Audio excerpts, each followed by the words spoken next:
آج کل کا دور ایسا ہے کہ اردو کے بہت سارے الفاظ ایسے ہیں کہ جو عام طور پر بچوں کو سمجھ نہیں آتے۔ وہ سمجھتے ہیں کہ یہ الفاظ مشکل ترین ہیں، کیونکہ اردو کا رواج نہیں ہے، اردو کا رواج کم ہوتا جا رہا ہے اور انگلش کا رواج زیادہ ہوتا جا رہا ہے، اور زیادہ تر بچے انگلش کے الفاظ بولتے ہیں۔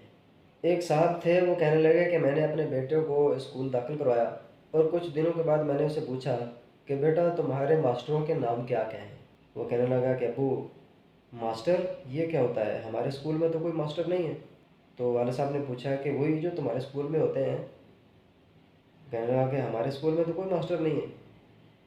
پھر والد صاحب نے پوچھا کہ پھر اسکول کیسے چل رہا ہے؟ ایسا تو نہیں ہو سکتا کہ جناب اسکول کے اندر ماسٹر ہی نہ ہو، پھر تمہیں پڑھاتا کون ہے؟ تو بیٹا کہنے لگا کہ ابو ہمیں تو ٹیچر پڑھاتے ہیں۔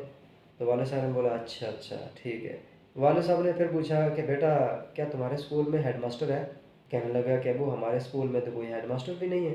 تو پھر والد صاحب نے پوچھا کہ بیٹا تمہارے اسکول میں سب سے بڑا ماسٹر کون ہے؟ تو کہنے لگا کہ ہمارے اسکول میں پرنسپل ہوتے ہیں۔ تو پھر بیٹے نے پوچھا کہ ابو یہ ماسٹر اور ٹیچر میں کیا فرق ہے؟ یہ ماسٹر کیا ہوتے ہیں؟ تو والد صاحب نے کہا کہ بیٹا ہمارے زمانے میں ماسٹر ہوا کرتے تھے، وہ سائیکل پہ آتے تھے اور ایک بند گلے والا کوٹ پہنا ہوتا تھا اور سائیکل پہ ایک تھیلا لٹکایا ہوتا تھا، اور اسکول آ جاتے تھے اور خواہ مخواہ لوگ بچوں کو پڑھاتے رہتے تھے، اور وہ ٹیوشن نہیں پڑھایا کرتے تھے، وہ ماسٹر ہوتے تھے۔ اور باقی ٹیچر کے بارے میں وہ آپ ہی جان سکتے ہیں، وہ آپ کو پتہ ہے کہ ٹیچر کیا ہوتا ہے۔ تو لہٰذا اپنے بچوں کو اردو کے الفاظ بھی سکھائیے تاکہ وہ اردو کے الفاظوں کے ساتھ منسلک رہیں جو کہ ہماری قومی زبان ہے۔